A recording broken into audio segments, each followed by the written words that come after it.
we have WeedSmart Week coming up on the 20th of August at Narrabri, and then a couple of days in the field looking at some interesting stuff up there. And so, yeah, lots of grower and agronomist speakers. It's not a sort of a researchy day, it's more of a practical hands-on systems day, and this one focused on the northern cropping system, so that summer winter crop system from sort of Dubbo north will be focused on this time. So that's enough from me. That's that bit of housekeeping out of the way. I'd like to introduce Ed Riggall now. Good morning, Ed. Good morning, Peter. How are you? I'm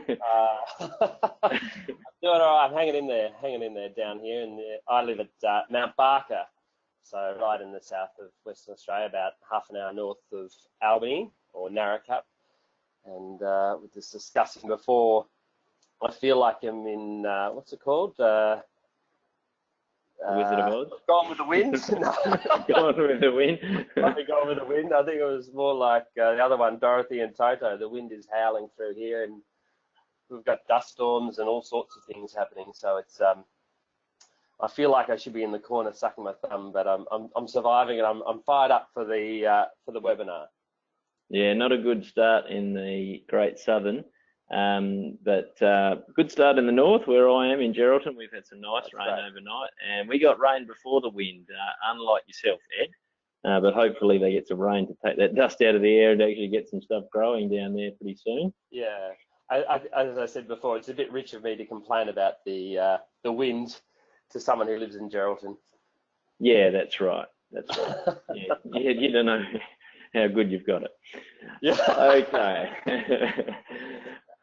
Look, that's enough banter from us. Let's get on to the topic this morning. Ed, so Ed, I should have introduced a bit more carefully, is a business management consultant who specialises in livestock in Western Australia, travels all over WA doing that, lives in Mount Barker, but travels all over the countryside. And Ed, for the past few seasons, you have done some trials looking at the benefits to the stock from grazing chaff dumps from Chaff Carts, and I think you're planning on sharing 3 years of data with us. Is that right? Yeah, that's right, Peter. We've been doing this for a few years now. So that was my screen coming up now? It is. Your screen is up. So I'll hand over to you. You tee off and get stuck into it, and I will interject as we go to have any questions that come in or any questions that Please do. I have.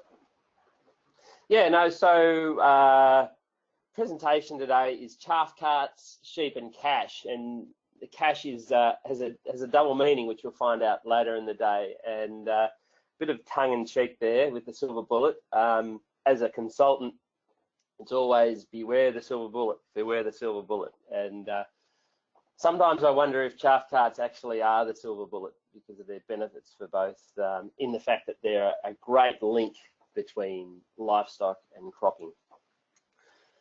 So we chaff carts have been around for a long time. They came up onto my radar only a few years ago, in about 2014 or 13, when I suppose there was sort of a modern push on, more from probably coming out of ARI and you guys, and looking at how we can improve our weed management. Especially how in a lot of circumstances, doesn't matter if you're 100% cropper or even if you're in a 50-50 operation of sheep and crop.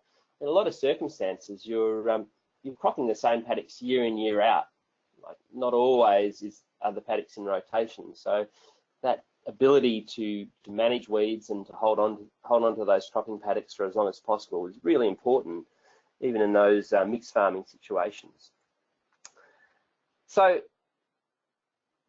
yeah, there was a lot of talk around a few years ago about, after people started getting back into chaff carts, and people were saying how well their sheep were doing over summer. And as a consultant, it's very hard to take that advice. You take it as anecdotal evidence that sheep do better on chaff carts. And it got to a point where it was just getting a bit ridiculous, in that the anecdotal evidence was pretty strong. So I decided to do a trial just off our own bat, because we have a lot of obviously livestock clients, and if you're going to give people advice, you need to have some guts behind what you're saying. So we decided to do a trial into it. And over this period of doing the trial, it's been really interesting, and in that we've come across people who've been using chaff carts for 30 years, and some of them didn't get into them just from a weed perspective, they actually got into them for their livestock perspective. So everything old is new again, I guess. So they've been around for a fair while. So I've just brought up a slide outlining how the trial looked. So it was a paired paddock trial, or it is a paired paddock trial, which are my favourite types of livestock trials, and directly comparing sheep where a chaff cart's been used and one where it's not on the same farm. So we're looking for paddocks that are similar size, similarly yielding, and of the same crop. And we have been very lucky with farmers who are interested in this. They have disconnected the chaff cart and harvested the paddock without it. And in some situations, we have had the neighbours swapping over, so one using the chaff cart on one paddock and one using it on others. So people who haven't used chaff carts before, and people who are using them, and neighbours are coming in and harvesting a paddock for them to get the variety. When we do the trial, we've been doing it over a 6-week period. The stocking rate is the same, except for some situations where, because it's quite hard to get, as you can imagine, to get people to participate sometimes, or to get the right situation. Sometimes we have adjusted the stocking rate for the yield variation between paddocks. We had that in our canola last year. We do a feed test of the paddocks before the trial, so we can analyse the protein and the energy, the key components of what livestock need from what they're getting out of the piles. And we'll go into that a bit more. So then the sheep go in, we weigh them in, and then we weigh them at 3 weeks and then at 6 weeks. And we've been doing it this way over the last 2 years. The initial year we did it every 2 weeks. And in 2015 we did it in Tenterden, Kojonup, Darkin and Cranbrook, and then we did it again in only 2 sites in 16, in Kojonup and Broome Hill. And then in 2017 we've been in the Tambalup, Broome Hill and Broome Hill area, and we've had really good support from the farmers in that district. So we had 4 sites in 17. So yeah, we got into it and we did it in 2015. We thought, this is a no-brainer. The MLA or AWI will pick this up. They'll think it's fantastic, and or GRDC or someone. And yeah, it didn't seem to shake anyone's shoes, but we were very lucky in the second year to pick up the GRDC to fund our trial, and we've got MLA who's been funding it for the last year, and we'll be doing it in the next couple of years too. So I think over this period we'll have a really good hold on chaff cart management with livestock. So let's just look at this slide here. Onto this slide, we're looking at the feed value of the chaff carts. I've just got to move that thing out of the road. Oh, sorry, beg your pardon. So the blue line is the crude protein, and the green line is the energy. And this is the feed value we found from our chaff carts this year. So the wheat, the canola, just over 5% protein, 5.5 ME. Wheat, 4 protein, 7 ME. Barley, 7.5. Wheat, 7.5 or close to 8. All with quite low protein. So these are pretty high. These last 3 are fairly high energy levels for stubbles. So it was fairly impressive. The protein is quite low. In fact, just as an aside, if you're using chaff carts out there, and some of you might be finding that some of them don't get eaten very well by your stock, we know that adult sheep, dry adult sheep, needs probably around about 6% protein in their diet. And if they get below that level, they start getting limited by how much intake they can have per day. It's just how their rumen works and how they function. So that's why I've got a little picture of some lupins up in the top right-hand corner, in that if your sheep aren't digesting or getting into the chaff carts, if you can increase the protein aspect of it, or if you do a analysis of the protein levels, and they're quite low, if you increase the protein through feeding low levels of lupins, that can also help get the sheep get stuck into the chaff carts as well, just as an aside. So we also, this year, we compared chaff carts, like the energy in the chaff piles, to the energy in the paddocks next door that didn't have the chaff carts on them. So we just collected feed matter, chaff from the paddock next door, where or the other paddock. And as you can see, this is, well, you can see there's a variation in that the energy of the canola close to 6, just under 4, and then we have those higher levels. And you can see there's quite a big variation in the energy from the chaff piles to the other paddocks. But this is us admitting our mistakes, and it's something we'll do or check next year when we do it. We think this is a bit of a fail, because in the chaff piles, there's a very little straw, as you can imagine. And when we collected our paddock samples, we weren't really thinking about that too much. And in hindsight, we probably collected quite a bit of straw out of the paddock at the same time. So it's a bit of a fail. But we also think there's, when we counted, there was a bit more grain coming through into the chaff piles as well. So that's obviously increasing the energy levels. But it wasn't that radical that we could observe it, that much of a variation between the two. So it's something we need to improve next year, but I just thought I'd share that with you. So we're going to get down to business in the comparative advantage over a 6-week period, over 3 years, of sheep on chaff piles versus sheep just on paddocks where straw has been spread, or the spreaders have been on, sorry. So if we start in the left-hand corner here, I'm hoping you can see this. I'm going to start with the 15, 16, and we're going to work our way across to 18, and I'll just talk through them. So in Tenterden in 16, we had a 1.9 kilo advantage to sheep on chaff piles. Kojonup, there was a 3.8 kilo advantage. At Darkin on oats, there was a 1.5 kilo advantage, and there was a 2.5 kilo advantage at Cranbrook. In 17, we only had a 0.3 of a kilo advantage at Broome Hill on canola.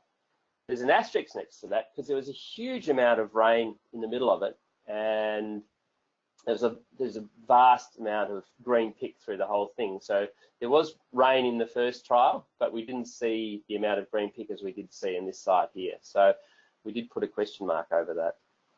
17 at Kojonup, and I think this is where we started to reinforce the work that we'd done in the first year. This is actually exactly the same site as the 16 site at Kojonup. So again, a 3.9 kilo advantage to those sheep on chaff piles. And I'll get into what that advantage is. It's not necessarily the sheep on chaff piles putting on a heap of weight. They might be maintaining their condition while the sheep on the spreaded stubbles or the non-chaff pile stubbles are losing weight. Then we get into 18 in canola, and 18 was a pretty good example of this. Just over 2 kilos on the canola advantage, 2.89 on the wheat, 1.3 on the barley at Broome Hill. Another asterisk, this is actually compared to a Destructor paddock. So the non-chaff pile paddock was a Destructor, but the chaff pile paddock had half of it done with a Destructor as well. So we think this could actually be increased. We could probably get that comparison. That might even be a 2 kilo variation rather than a 133 as an observation. So we were looking for a site, and the person there had a Destructor, and he went back to chaff piles for one of the paddocks where the Destructor wasn't working. So, but it was only half the paddock. And then the wheat, again at Tambalat, 1.65. So we can see a fairly strong correlation between the use of chaff piles and an increased weight advantage to livestock over a 6-week period, and we'll get on to the next slide. And this sort of shows you how that weight changes, or that weight change looks over 6 weeks. So on our left-hand scale, we've got kilos, both positive and negative, and we have the chaff piles are the blue, and the non-chaff, the stubbles are the orange, and the green is the comparative advantage over that period. So we can see that the chaff piles put on more weight in the first 3 weeks than the non-chaff piles. They lost less weight in the second period, and the net effect was a comparative advantage of close to 2 kilos over that period of time. Does anyone want to kick in with any questions at all with these? I'm quite happy to take them. So we can say they're putting on weight, then because the reason we wanted to push out to 6 weeks is originally there's anecdotal evidence that sheep did better for longer on chaff piles. So yeah, so that's why we pushed. That's one of the reasons why we wanted to push out for 6 weeks rather than 4 weeks, and also give the paddocks a chance to express themselves in how well they could do.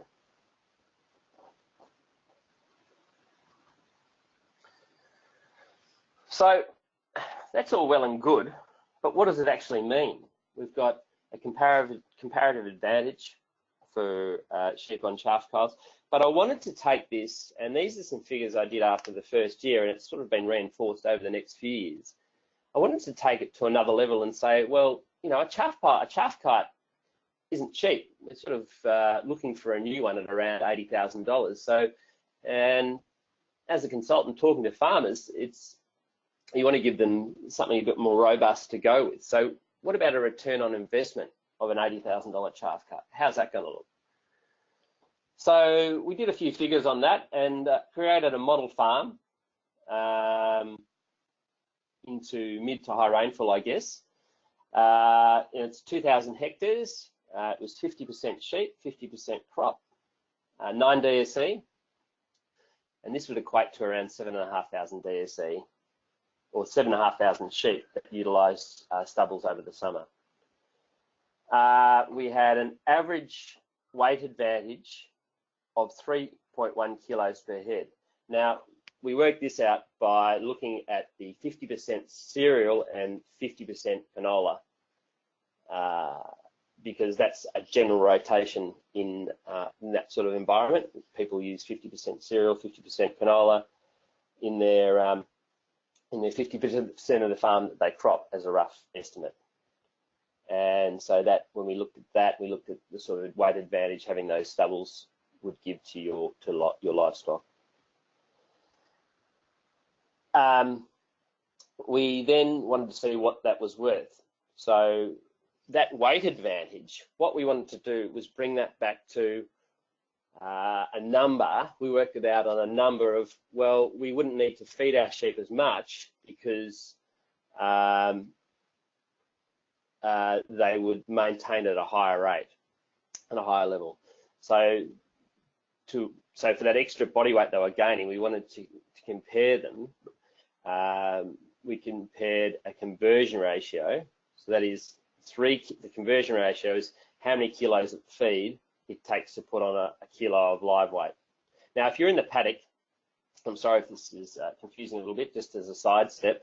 If you're in a paddock and you wanted to put weight on a sheep, it's probably going to be a 10 to 1 or a 12 to 1 conversion ratio. It would take 10 or 12 kilos of feed to put on a kilo of live weight in a merino sheep. Okay, but if we're trying to maintain a sheep, it takes around a 3 to 1 ratio. So 3 kilos of live weight to 1 kilo of 3 kilos of feed to 1 kilo of live weight. So it takes about 3. That's the sort of ratio we're looking at, conversion ratio, to maintain feed, maintain condition score, sorry.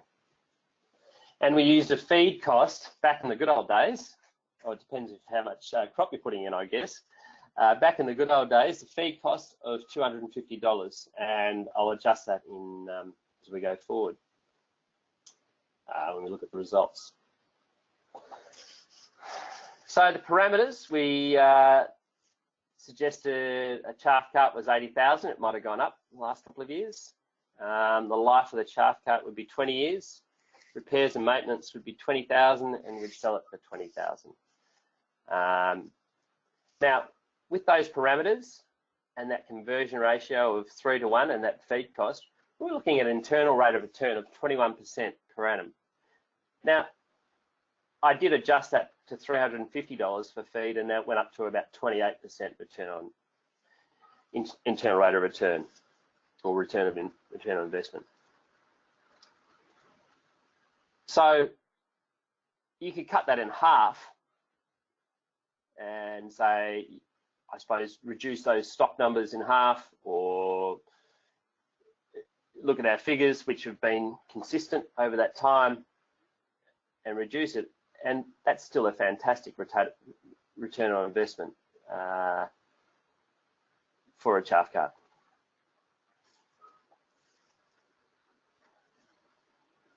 But it's not just that. There are a huge amount of other benefits to livestock.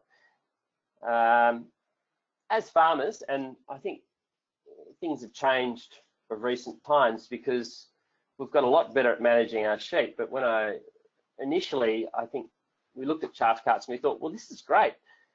People don't even know they're looking after their sheep really well, and they're doing it through having these chaff carts in their farm that the sheep are doing better on. So you don't have to, I suppose it's, you're not having to feed your sheep as much, so the sheep are putting on better condition without you having to focus on them too much as a benefit. Feedlotting lambs. Some people out there finish their lambs on the chaff cart piles, and the whole cropping thing, obviously. RE analysis that of what chaff carts do is that they're I don't know, Pete can probably chip in on this at the end, but they're fantastic for managing weeds that go through the harvester, which I think is 60% or 70%, which can lead to, obviously, if you're looking at the sheep crop combination, this can lead to a longer rotation. It also can lead to an earlier seeding if you don't have so much of a weed issue, and less nutrient removal. And that's, I suppose, there's a bit of a question mark about how evenly that's spread around the paddock. We've actually been trying to look into that a bit better, but the fact that when you're grazing these and grazing them well, those nutrients that might leave the paddock if you're baling hay straight out the back of them or burning everything are getting recycled through the livestock. So that's a great advantage. You there now, Ed? Can you hear me now? I can. Sorry, mate. I've left you hanging for a while there. I had some technical difficulties, so I couldn't interject with questions. All right. No, that was really good. Yeah, you've been going well. The question from me, and it was a while back, the 6 weeks of grazing, was that like was a little bit too long in the ideal world. If you weren't running the trial, you know, ideally the farmer would have taken the sheep out a little sooner than 6 weeks. Well, that's right. I mean, if you look earlier on, there's some better gains earlier. So if you peaked out your chaff carts, it might be a 4-week period. So depending on how many sheep you've got and how long you have to graze your stubbles for, you know, that'll vary. I mean, it all comes down to your stocking rate and all those sorts of things on how long you can make the most out of your chaff piles. So there might be people out there, you know, who don't actually feed their sheep at all over summer because they don't have a huge amount of livestock and they just go from pile to pile and they're actually taking the cream out of all of them, if you know what I mean. So, you know, there's a lot of variety that you can go into. But I guess we wanted to push to the extremes of it, I guess, to see that result. So I guess there's a lot of ways you can measure the benefit, and from what you're saying there, the biggest benefit is going to be, am I right, to people who generally don't have enough stubbles to get all the way through and sort of have to start feeding earlier. One of the big benefits is it just delays that time at which they need to start feeding sheep. Yeah, that's a fair call. It delays that. Yeah, by default, yeah, you've nailed it. Yeah. Compared to what you might have, so you maintain that condition score for longer, so you need to feed less. That's correct. Yeah. Yeah. Yep. And also, you're maintaining that condition score, and the sheep are heavier if you've had chaff piles. Where does that fit into the system? Like, how does that benefit the grower further? Is it in terms of when they can turn off lambs, or is it getting their sheep into breeding condition? What is the benefit of having heavier sheep, I guess? Yeah, well, thanks, Pete. That's great. There's a couple of things. There is finishing lambs. I know people who are finishing lambs on them earlier. They might be doing some supplementary feeding with some lupins onto them as well, and that's leading to an earlier finish of the lambs. And condition score and livestock, it's what it's all about. So when it comes to livestock, it's all about condition score. Condition score drives conception rate, so how many sheep you get in lamb and the percentage of twins that you'll have. Condition score at mid-joining drives the lamb birth weight, and condition score at lambing drives lamb birth weight as well. And lamb birth weight is the #1 driver of lamb survival. So we had a couple of people who were in our first trial from Cranbrook and Kojonup, and the Kojonup site, they had an 18% increase in lambing percentage between those sheep that were on the chaff carts and those sheep that weren't on the chaff piles compared to those that weren't on the chaff piles. Yeah, right. So when you do your numbers on, you know, the reduction of the feed saving, that's part of the equation. But if we could factor in some of those other benefits like higher lambing percentage or lamb survival or whatever it is, yeah. That whole return on investment, that didn't have any. I mean, I let the humble crop pay for the fuel. Right. And so the sheep paid for everything apart from the fuel in that. Mm-hmm. So that wasn't including that return on investment. Didn't have anything to do with the less amount of chemical or anything like that. Yeah, right. All from a sheep perspective. Yeah. So have you got some more slides, Ed, or are you? Yeah. Okay. I'll be quiet for a while and I'll let you keep going. Oh, we're nearly there. I'm just getting to the humour. You can stay online. You mightn't appreciate this. So, cash and chaff carts. I was looking for something humorous to say as the wind was howling through last night. So, it's not all about making more cash, and it's not all roses anyway. So, Johnny Cash and chaff carts have a couple of things in common. They both don't handle speed very well, in that the chaff carts just, people looking at the negatives, I guess, of chaff cart, they generally have to go a bit slower. Cry, cry, cry. One of Johnny Cash's greatest hits. I think anyone who's reversed a chaff cart without thinking has experienced that, and there's probably a few people on the line who know which way not to turn with the chaff cart when your auger's out. So there can be a few issues when you're using it. So there's a bit of negativity there. And Johnny's other great song, Ring of Fire, and this is proving to be a big issue with chaff piles, is when it gets down to burning. If you are burning chaff piles, there's been quite a lot of fires getting out of control, and talking to a client the other day and going through their process is that they generally will burn a fire break downwind of the line of chaff pile. So people drop them in lines across the paddock, and then they'll do a fire break across the downwind of it, and then they go back and burn the chaff piles. And they've had a lot of success with that system, but that is a big issue. That's about the extent of my humour. And there's... I'm a big Johnny Cash fan. So. Did you like that? Good, Yeah, thanks. Thanks for that laugh. Thanks for that laughter in the background. Yeah, And, well, that's the thing about webinars. They're not very interactive for gags, so you've just got to accept that everyone's laughing at home. And not that this wasn't intentional, but lines and decks, Johnny Cash, card decks perhaps. So there's alternatives out there which are also, again, I'm hearing anecdotal evidence that the sheep are doing really well on. Not necessarily the decks, I haven't heard much about those, but the chaff lines, I was at a farm up north the other day, and he's a very early lammer, and his sheep were doing very well on chaff lines. He was pretty happy with how they were operating.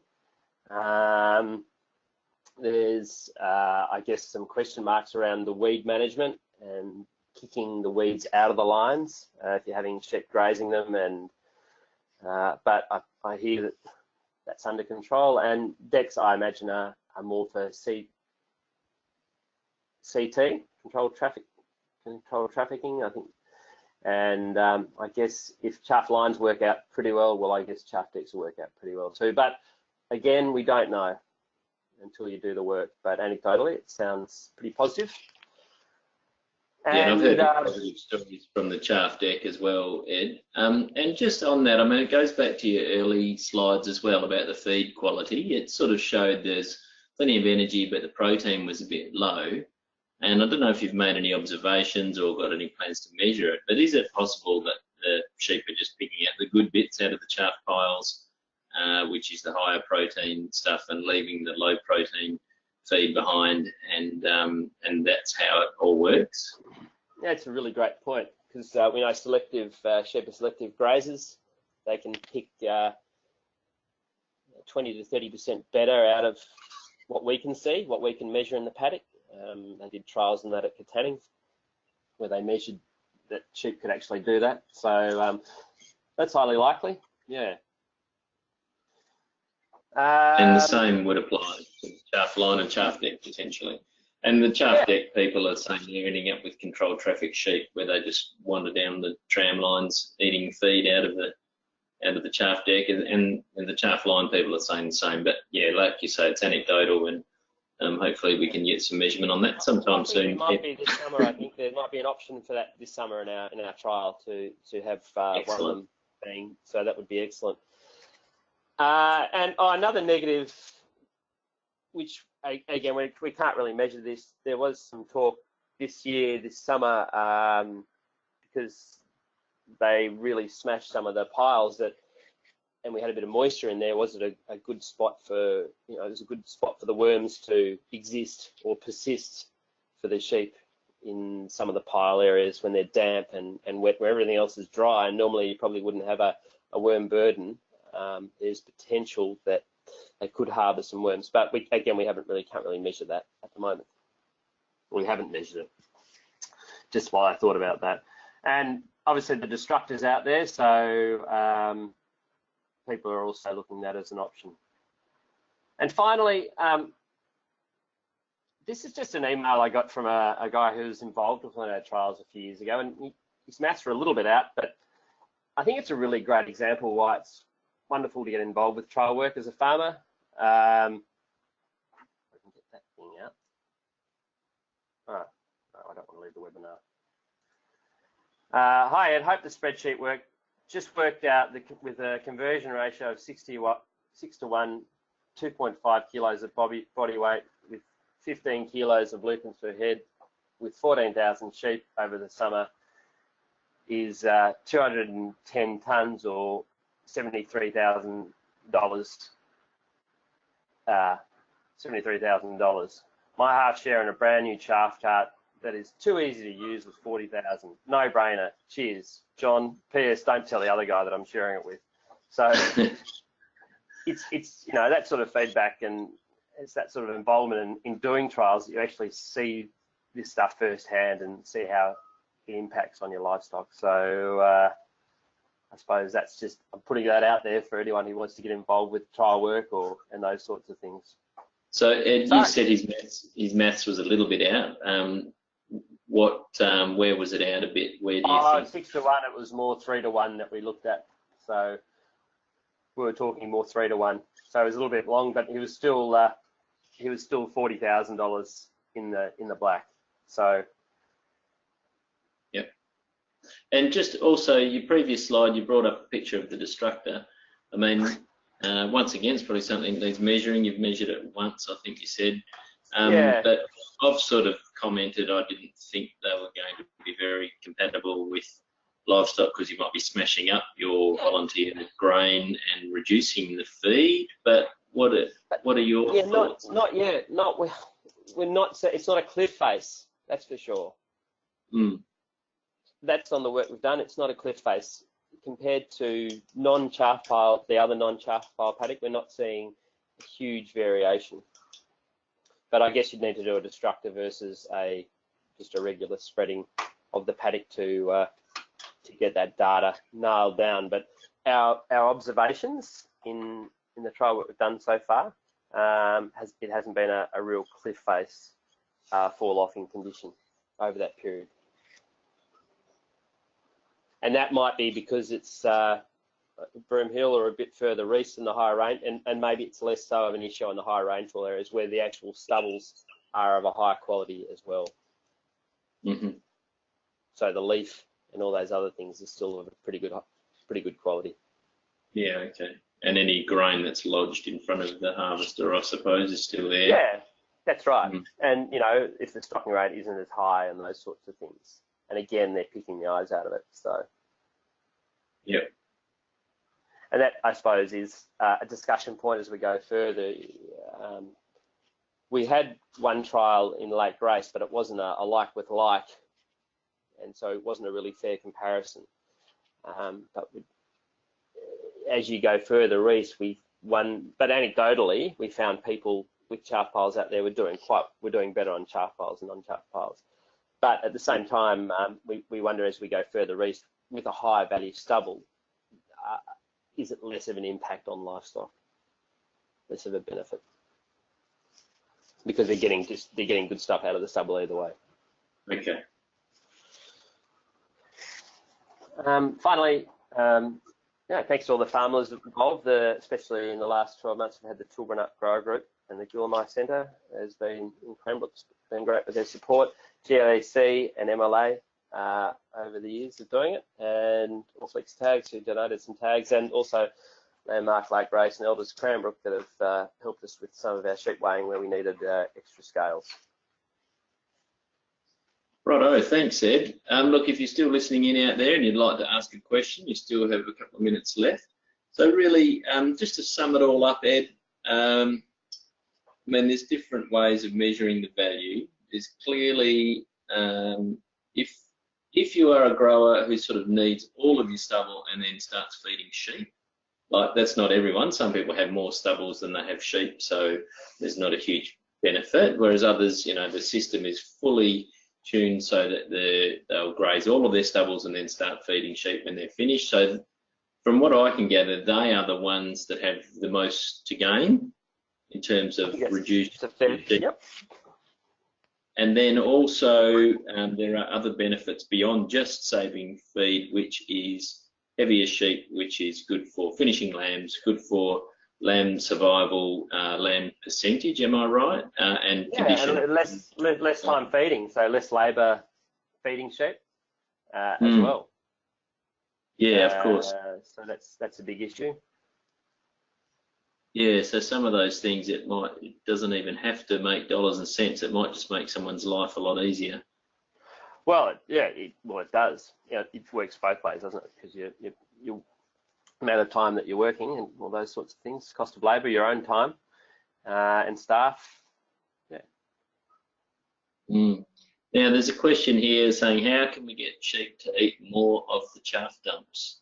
So I'm assuming that's someone who's grazing some dumps, and sometimes the sheep are more inclined to eat them than others. And I'll just add to this, Ed, I presented in South Australia a couple of years ago, and myself, a fella heard me present and went and looked up some of your work and got some other bits and pieces of information. He went and bought the chaff carts, and he grows 100% wheat, and so it's a wheat sheep farm. And then he was finding that his sheep weren't really grazing those wheat chaff piles like he thought they were, so he's pretty disappointed actually. Have you come across situations where the sheep sort of just don't go near the chaff piles? And yeah, is there any pattern to that, or is there any way to get them to eat more of them when they're doing that? Yeah, definitely I've seen it where sheep haven't eaten them. Sometimes wonder if it's maybe you need to be running bigger mobs on there, so there's other stuff for them to eat that they're preferentially grazing before they get to the chaff piles. So maybe that's the reason they're not eating it. I mean, you talk to guys and they say, well, if you harvest at night, it has different impact and all sorts of things. So I wonder if sometimes if that protein is too low, as I said earlier, maybe you need to feed some lupins with them, or trail feed some lupins out to improve their ability to eat, and that might help them digest the chaff piles a bit better. I guess it sort of depends how many sheep you've got, but maybe it might be worth, if you've got a pretty serious sheep operation, and if your croppers might cringe, letting a little more grain push out the back into the chaff pile so they're a bit more digestible. So then they're more inclined to graze it. All the grain's going to the one spot, so it's not like you're spreading it out over the spot, over the place. So, and I guess the grain's going back through the sheep, so it's getting pretty good utilisation out of it. And you're getting chaff piles eaten, and that means less chaff piles eaten, more chaff piles eaten, and you don't have to burn as much. And that's, again, the issue, the burning thing. Have you noticed any difference between different crop species as to which one you prefer the most? It was a bit more of wheat, but then we looked at the results this year and we had a lot, we had a greater digest, look at the two of the trials we've had have been with wheat, and both of those have had very good comparative advantages. So, but wheat generally, and that's, I suppose that follows along the line that barley straw is generally the most digestible. We find the best, we see barley straw as being more digestible than wheat, and so wheat, I guess, not necessarily being the most digestible. But I guess the biggest winner, if there's going to be one big winner out of this, it's canola. And it's changed, I think it's radically changed how people can utilize their canola stubbles. Radically. In that all that grain, and that is, the sheep will selectively graze it, but it's all there. The grain and all the chaff is in one spot. And if there's been one thing that the sheep have done dramatically well throughout this trial, and anecdotally again from other farmers, it's been canola. That's changed the length of grazing in a big way for canola stubbles, and any farmers out there will understand that. It can be another big benefit to towing a chaff cart in canola. I had a guy call me up and he said he paid for his chaff cart in 1 year because he was harvesting and he looked at his chaff piles and they were big black dumps. So he'd worked out how much canola he'd been spewing out the back of his header for years, and he ended up getting his header and driving them back through the dumps and picking up $70,000 worth of canola, I think he said. So yeah, so well, we're actually looking at that this year. We're going to, and that's one question that's come up along the way, was how do we measure how much is going out the back of our machines? Because we're not, haven't got the ice cream container or however people normally do it. Speaking to a guy, Rob Warburton, who put me onto, who was one of the, I suppose, one of the people who were suggesting how well the sheep were doing on it, and he just opens the back of his chaff cart up and drives along essentially, and puts a tray underneath it. So we're going to look at this year to try and get a better handle on how much grain's going out the back of them. Yeah, well, you and I need to talk, Ed, because I have a project on canola harvest losses. We have a couple more questions. So there's another question here saying spreading the straw is a big nutrient advantage, but is concentrating the chaff the bigger proportion of the nutrients? I can actually answer this one. So this, I'm assuming that he is, he is referring to the nutrients for the soil, not the sheep. And when I've measured this, let me see what's the best way to do these numbers. When we windrow burn, so narrow windrow burn, roughly half of the residue left in the paddock goes in the windrow and it's burnt, and the nitrogen goes up in smoke, and quite a bit of the potassium stays behind. And that has a cost of about $7.50 or so per tonne of wheat harvested. Now, so that's 50% of the nutrients go into a windrow burn. When we're looking at the chaff systems, somewhere between 10 and 20% of the nutrients from the crop go into the chaff fraction, and 15 is common. So the chaff fraction, yes, there is still a removal of nutrients if we put them in chaff dumps or in a chaff line or a chaff deck. But it is a lot less than the straw. It's a couple of dollars a hectare per tonne. And then I guess the other part of all of that is if you are grazing chaff dumps, the sheep will then go and redistribute some of those nutrients back to the surrounding paddock. So there is probably another benefit of a couple of dollars a hectare there, Ed, of grazing chaff dumps, of taking the nutrients back to the rest of the paddock. Yeah, we did a bit of research into that topic of nutrient recycling, just from I think there's still some questions there, and a bit of the work that we found was it come up, and no surprising to those who've got intensive livestock systems, the higher the stocking rate, the more spread the nutrients were. So yeah. They tended to redistribute a lot more evenly in that scenario. Okay. And last question that I have from the listeners is, do the sheep need mineral blocks when they're grazing chaff dumps? That's a good question. I guess we know with feeding cereals to sheep that for long periods of time they need a calcium supplement, but that's generally a little bit later into the season. So maybe if you're getting, because they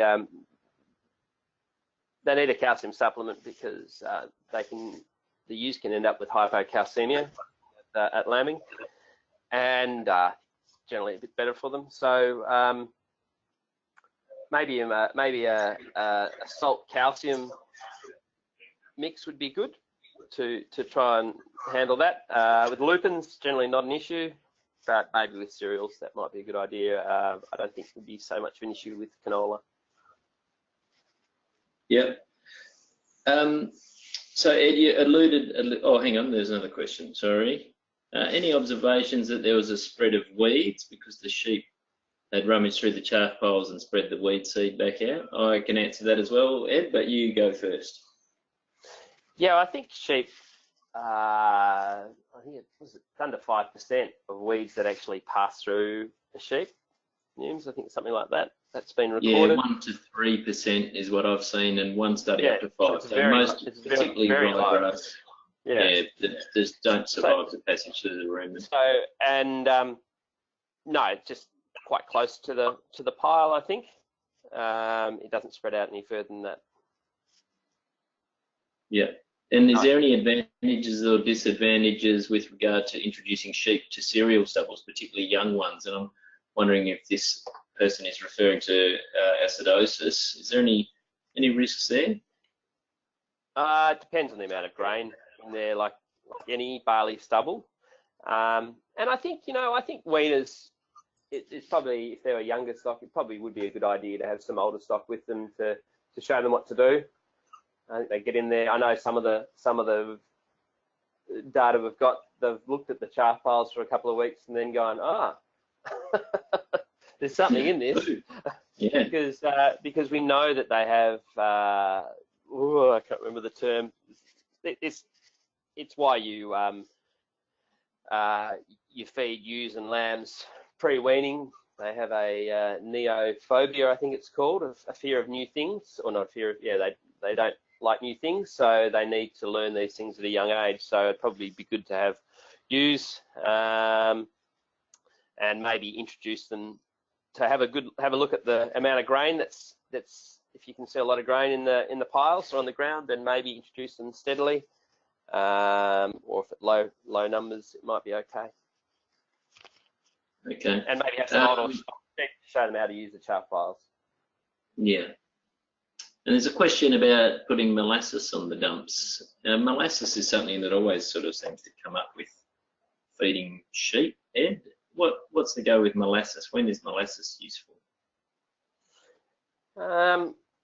It's been something that people have put on straw with, like if you go and put nitrogen and molasses on straw in a bid to where you're trying to increase the protein content of the straw. I think you've got that right, through adding nitrogen, and the molasses is to make it a bit more tasty. So I don't know. I haven't seen any work done on it, but I'd just put some lupins on there. That'd probably be a lot easier. And but I'd love to do a trial where we and I think Southern Dirt's doing some sort of work on it.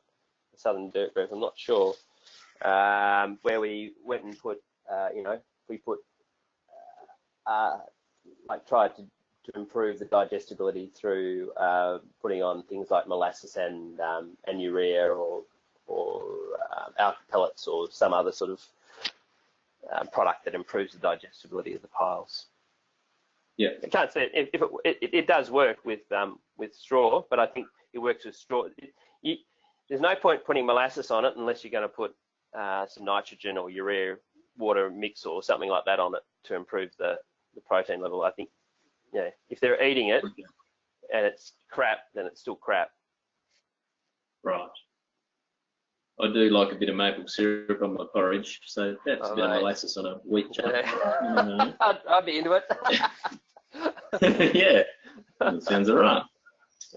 Okay, look, we've exhausted our questions, Ed. Thank you very much for sharing all of that. You've got 3 years of data there, and it looks like in the future you've got some more work to do. You've got plans for the coming harvests, hopefully. We've got just getting things lined up and different varieties, and as I said, grateful for the demonstration sites that we're using over the current couple of years, and I'm happy if anyone wants to have a chat or anything about it, anything like that, you can give me a call, or if you want to leave my number at the end, happy to do that. Excellent. Thanks very much, Ed, and thanks very much for your time. And I threw Ed out a bit. I told him that this webinar was tomorrow, and then on Friday night I told him it was today. So he spent his public holiday preparing his presentation. So very grateful, and apologies for that, Ed. No worries at all.